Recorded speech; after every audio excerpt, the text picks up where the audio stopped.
Negotiations are getting heated at the COP28 climate summit, specifically over the future of fossil fuels. A UN climate chief, Simon Stiell, has accused nations of, quote, posturing at the talks. He's urged countries to reach an ambitious deal to tackle global warming. There are many options that are on the table right now which speak to the phasing out of fossil fuels. It is for parties to unpick that, but come up with a very clear statement that signals the terminal decline of the fossil fuel era as we know it. The fate of oil, gas and coal have been the biggest sticking points on the agenda at COP28. Delegates remain deeply divided on the way forward at the conference. Reports say that the latest draft of a global climate agreement is expected later today before it will be finalised on the 12th of December. Now, in the past, battle lines have been drawn on whether to agree to a phase out or phase down of fossil fuels. The final agreement will need to receive the unanimous support of all countries at COP28. And the Philippines is one of those countries, and it has a lot at stake. Now, given it's vulnerable to the extreme weather whipped up by global warming, the archipelago's business powerhouse is Makati City, home to more than 600,000 people, and its mayor, Abigail Binay, is leading the charge in carbon reduction, renewable energy and green job creation. Ms. Binay spoke to CNA from Dubai, outlining to Oteli Edwards some of the biggest issues facing Southeast Asia, especially when it comes to climate finance.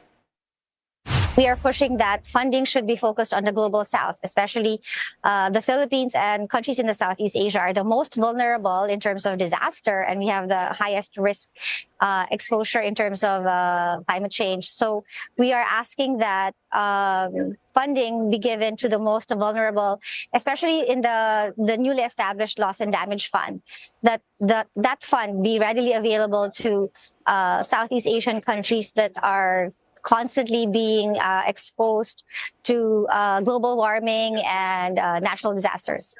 And speaking of funds, the success of COP28, it does hinge on climate finance. Firstly, Mayor, is there enough money to go around? And I guess the bigger question is, who should be footing the bill? Who should be receiving it? I mean, distributing the funds effectively seems like a difficult thing to agree on among the negotiators, isn't it? Well, the number one polluter should be the one that should be footing the bill. The developed countries are the one that should be footing the bill to be able to level off. You can't expect developing countries to pitch in money when their concern is food security, livelihood, jobs.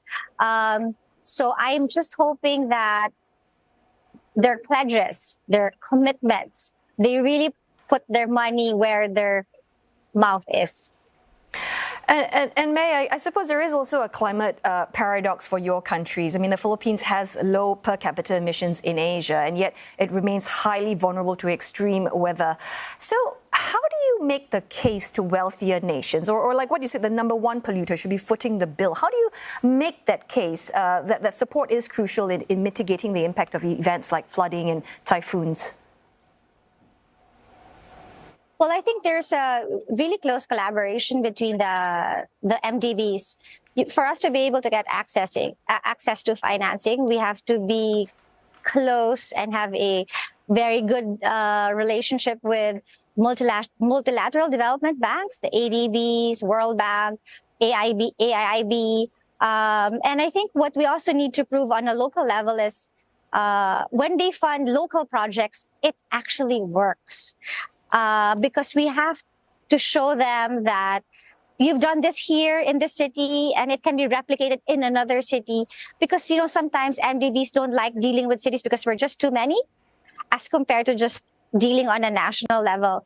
So we're hoping that COP28 levels that. In any COP, the most vulnerable countries, the developing countries, are given a voice to appeal to those that are that have the money, and they're the ones that should foot the bill. All right.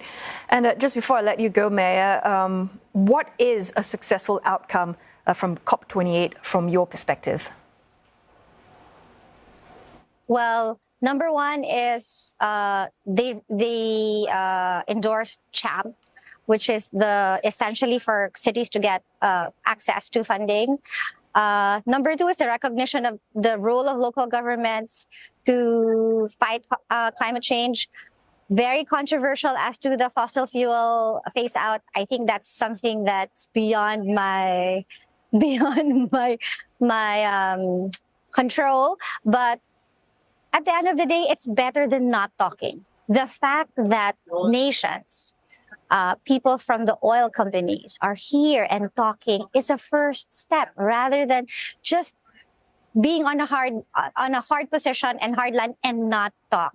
So that in itself for COP28 is an achievement.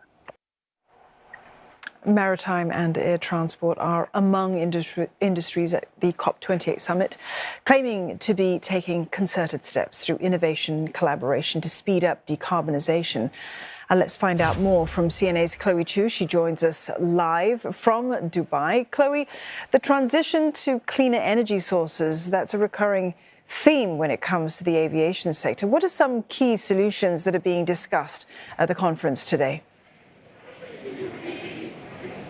So, of course, when you look at greening the aviation sector, there are two parts to this. One of it is looking at the aeroplanes, and the other one is the location in which these aeroplanes are working in.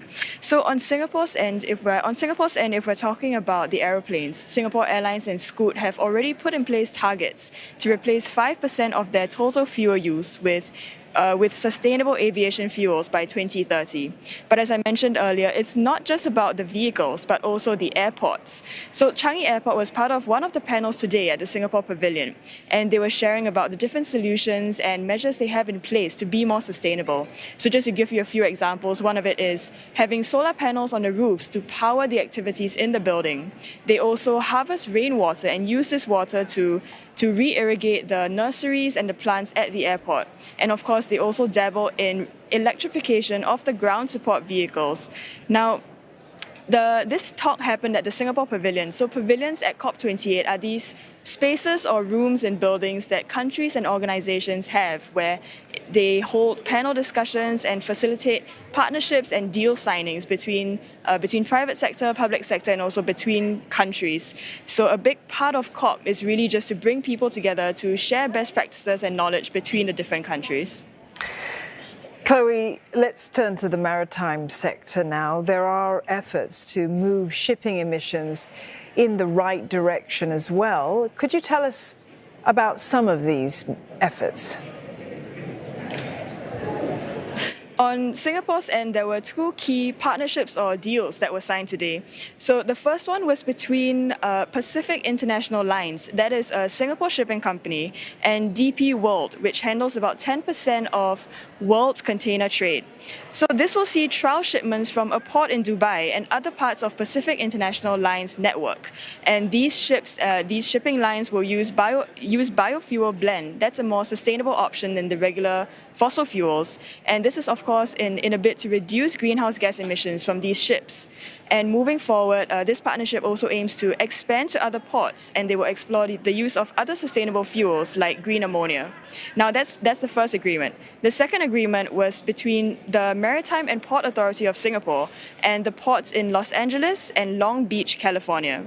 Now, this is to form a green and digital shipping corridor across the Pacific Ocean.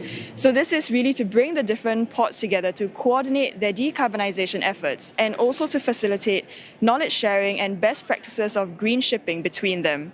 They will also be conducting a study moving forward to analyze trade flows and vessel movement between Singapore, Los Angeles, and Long Beach. Now, this is to help them better gauge the amount of sustainable fuels that might be needed moving forward so that they can plan better for the journey and there's no wastage. And they also hope to involve more in this corridor in 2024. And this is, of course, these are all part of efforts to make global supply chains more sustainable. All right, Chloe, thank you very much for that update. Chloe Chu there, live for us from Dubai at the COP28 summit.